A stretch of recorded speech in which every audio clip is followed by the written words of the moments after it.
5.4 ሚሊዮን በላይ ተከታይ ያለው የአዶናይ አካውንት ምንድነው የገጠመው? 25000 በላይ ህጻናትን ለማሳከም አዶናይ ወደ አሜሪካ ማቅናቱ ይታወቃል። እጅግ አሳዛኝ በሆነ ሁኔታ ታዲያ እንደምትመለከቱት እዚህ ጋር ፎሎ የምንደራረግ ፍሬንድ የሆንም ሰዎችም እዚህ ጋር ፎሎ ይላል። የፎሎወር ፎሎዊንጉም 0 ነው።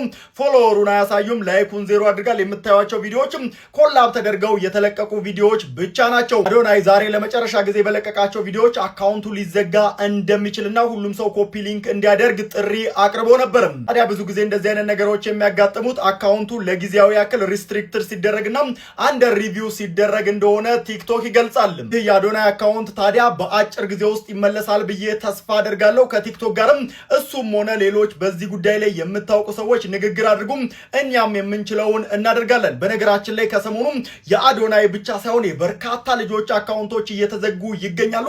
የተለያዩ የኮሚኒቲ ጋይድላይን ቫዮሌሽንም እኛን ጨምሮ በጣም እያስቸገረ ይገኛል።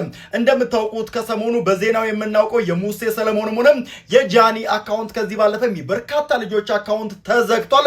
ታዲያ ለዚህ መፍትሄው ምንድነው የሚለውን እስካሁን ድረስ ባናውቅም የአዶናይ አካውንት ግን ምናልባት ለጊዜያዊ ያክል ሪስትሪክት ተደርጎ ሊሆን ስለሚችል ዛሬ ወይም ደግሞ ነገ ይመለሳል ብዬ ተስፋ አደርጋለሁ። የተጀመሩ መልካም ስራዎችም እንደሚጠናቀቁ መልካም ምኞቴን መግለጽ እፈልጋለሁ።